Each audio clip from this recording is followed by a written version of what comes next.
안녕하세요. 21년째 주식중입니다. 지난 1월 17일 대통령 민생토론의 슬로건이 상생의 금융기회의 사다리였습니다. 그리고 금투세 폐지와 ISA 계좌 혜택 확대를 이야기했습니다. 각 시대마다 노동소득으로 중산층이 되는 사다리는 존재했습니다. 이제는 대놓고 정답을 알려주는데 아직도 안 하실 건가요? 과거 우리 부모님 세대는 노동소득을 자산 축적하는 재테크의 수단으로 재형저축을 많이 활용했습니다. 이자도 많이 주고 세금 혜택까지 정부에서 장려하는 상품이었습니다. 한동안 시행 후 정부의 재정 부담으로 폐지가 되었습니다.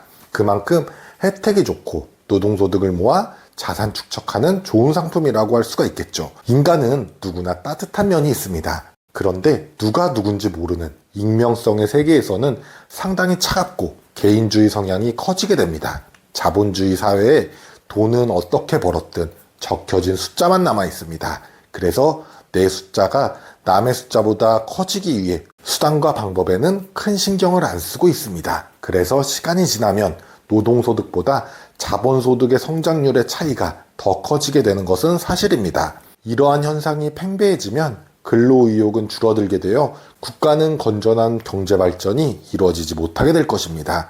그래서 노동소득자도 자본 축적을 하기 위해 국가에서 혜택이 좋은 금융상품을 장려합니다. 서론이 길었죠. 그렇게 장려하는 상품이 제가 생각할 때는 오늘 주제인 ISA 계좌하고 연금저축펀드입니다. 이 두 가지 상품을 잘만 활용한다면 장기적으로 자산을 축적할 수도 있고 안정적인 노후 생활까지 준비할 수가 있습니다. 국가적으로도 국민들이 각자 노후 준비를 할수록 미래 국가의 사회적 비용을 줄여줄 수가 있을 것입니다. 오늘의 영상은 ISA 계좌에서 배당주 투자자는 왜 꼭 해야 되는지 그리고 어떻게 활용을 해야 하는지를 중점적으로 설명드리겠습니다. 결론부터 말씀드리자면 배당주 투자를 하려면 무조건 ISA 계좌를 해야 한다라고 자신 있게 말을 할 수가 있습니다. 핵심적으로 배당주 투자를 하는 투자자가 ISA 계좌를 꼭 개설해야 하는 이유는 크게 세 가지인데요. 첫 번째는 ISA 계좌에서 발생한 배당소득은 종합소득세와 건보료에 산정되지 않는다는 점입니다. 소득이나 재산이 많아지면 세금의 액수는 증가분보다 훨씬 더 커지게 되어 있습니다. 저축을 하는 많은 사람들이 자산 축적에 한계가 발생했다는 것은 낮은 수익률로 자산을 모아가다가 결국 세금으로 인하여 노동소득에서 벗어나지 못하는 구조이죠. 그런데 ISA 계좌를 활용하면 여기서 일정 부분 자유로워집니다. 특히 종합소득세는 다른 소득과 합산되어 세금이 크게 늘어나기 때문에 두고두고 골치 아프게 됩니다. 그래서 혹시 은퇴를 하셔서 이자나 배당소득으로 생활하시는 분들은 일시적으로나마 일반 계좌에서 이자 또는 배당소득이 2천만 원을 넘지 않도록 계좌 관리를 꼭 해주셔야 됩니다.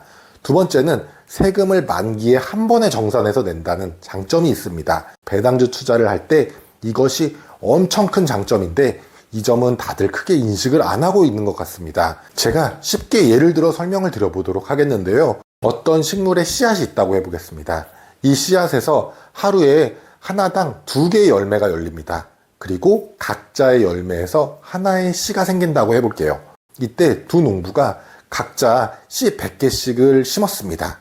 그리고 한 농부는 100개를 심어서 200개를 수확해서 처음에 심은 것을 제외하고, 그러니까 200개를 전부 수확을 했지만 처음에 있던 거 100개를 제외하고 생긴 100개의 열매에서 10%인 10개를 따서 먹고 다시 190개를 심는다고 해보겠습니다.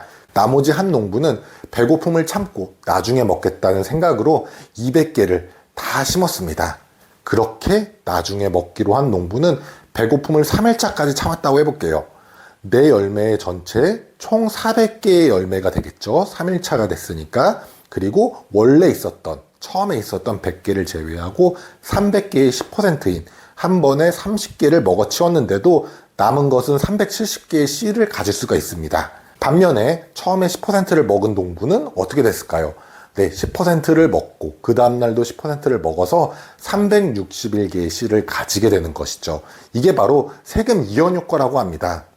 즉 한 번에 같은 세율이라도 나중에 한 번에 밀어서 내면 총 자산이 커진다는 효과입니다. 그뿐만이 아니라 ISA 계좌에서는 일반 계좌 배당금의 세금이 15.4%이죠. 근데 ISA 계좌에서는 9.9%로 더 낮습니다. 안 할 이유가 없죠. 그리고 마지막으로 배당주 투자를 할 때 ISA를 해야 되는 이유는 배당주에 나오는 배당금을 받았지만 만약 주가가 떨어져서 손해가 본다 라고 하면은 배당금에 나온 세금을 받지 않는다는 것입니다. 예를 들어서 내가 3년 동안 배당금 1,000만 원을 받았는데 주가가 떨어져서 1,000만 원 손해를 봤습니다. 그럴 때는 일반 계좌라면은 1,000만 원에 15.4%인 154만 원의 세금을 냈을 것입니다. 그런데 ISA 계좌였다면은 실질적으로 너가 번 돈이 없기 때문에 세금을 안 내는 것입니다.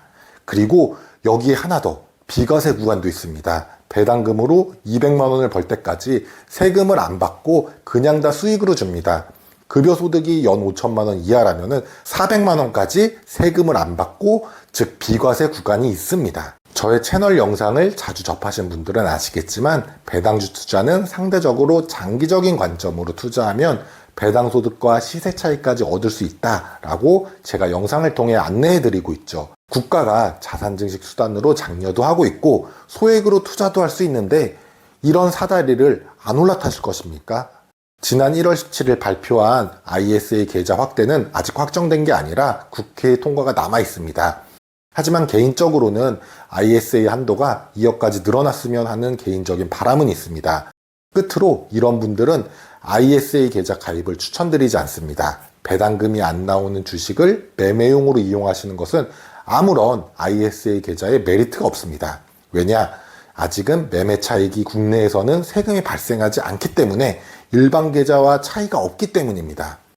그리고 의무 가입 기간 3년이 있기 때문에 부분의 중도 인출은 가능하지만 굳이 3년 이내에 써야 될 돈을 여기에 투자하는 것은 비효율적인 계좌 운영이 될 것 같습니다.